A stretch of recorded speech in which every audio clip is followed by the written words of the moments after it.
मित्रांनो, जर आईच्या मायेवर प्रेम असेल तर चॅनलला सबस्क्राईब करा. एकेकाली सज्जनपूर गावात राजू नावाचा एक नावी राहत होता. तो खूप गरीब होता. त्याला 2 मुले आणि एक पत्नी होती. राजू गावकऱ्याचे केस कापण आपल्या कुटुंबाचा उदरनिर्वाह करत असे. एके दिवशी राजूची बायको म्हणाली, "अहो ऐका ना, घरात खायला काहीच उरल नाही. मूल दुपारी शाळेत परत आल्यावर मी त्यांना खायला काय देणार?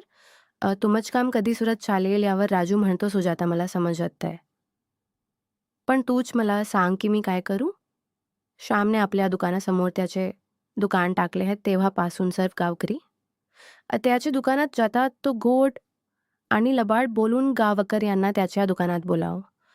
तो त्यामुळे गावकरी माझ्याकडे केस कापा येत नाही. राजूच्या बायको राजला म्हणाली, "पण जर असे चालू राहिले तर आपण व आपली मुले उपास मारणे मरू. हे बघा, मला स्वतःची काळजी नाही, पण आपल्याला 2 लहान मूल आहेत. त्यांच्या भुकी मला काळजी आहे." यावर राजा आपल्या पत्नीला म्हणाला, "काळजी करू नको, मी काहीतरी करतो." त्यानंतर राजू तीत गावच्या सरपंचा घरी जातो. गावच्या सरपंचाने राजूला पाहत म्हणाले, "अरे राजू, तू इकडे कसा काय? तुझे माझ्याकडे काय काम होते का? आणि तू खूप उदास का दिसत आहेस? काही ठीक तर आहे ना?" यावर राजू, "मला सरपंच जी, मी खूप दुःखी आहे म्हणून मी तुमच्याकडे आलो आहे. आता तुम्हीच मला मदत करू शकता सरपंच.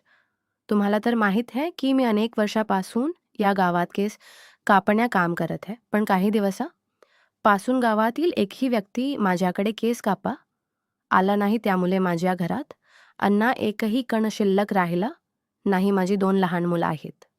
असे चालू राहिल्या माझी मुले उपाशी मरती." सरपंच म्हणाले, "पण राजू, तुझ्याकडे कोणी कसे केस कापला का येत नाही तुझी? काही चूक झाली आहे का?" यावर राजू म्हणाला, "सरपंचजी, त्या श्यामने काही दिवसापूर्वी माझ्या दुकानासमोर दुकान उघड आहे.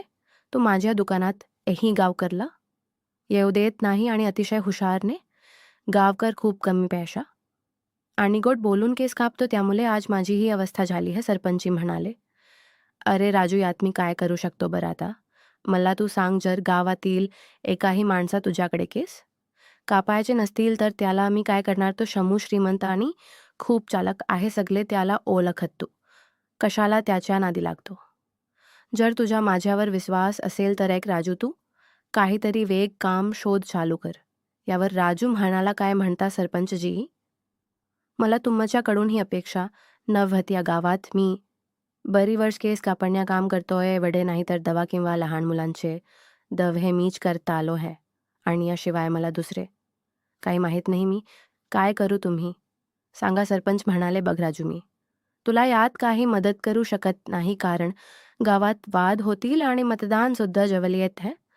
त्यांची लोक या गावात जास्त आहे. मी जर तुझी बाजू घेतली तर मला मतदान खूप कमी पडेल. त्यामुळे मी आज तुझी काही मदत करू शकणार नाही." राजू खूप दुःखी होतो आणि तिथ निघून जातो. राजू तीत जा असताना वाटे त्याला गावात एक माणूस भेटला जो त्याला ओळखत होता. तो म्हणतो, "अरे राजू, कुठे चालला आहेस सर?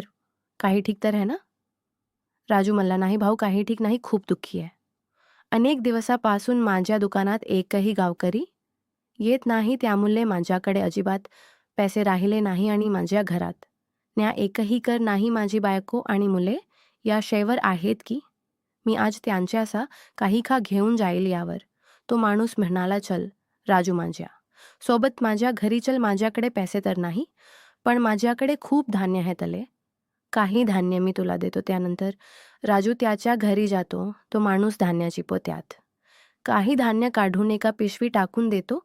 यावर राजू त्या भल्या माणसाला म्हणाला, "धन्यवाद माझ्या भावा, मी तुझे हे उपकार कधीच विसर नाही." त्यानंतर राजू ती धान्याची पिशवी घेऊन निघतो. वाटे जात असताना अचानक एक चोर राजूच्या हाताल पिशवी पैसे आहेत असे समजून राजूच्या हातात ती पिशवी सकाफ घेतो आणि जोरात पडू लागतो.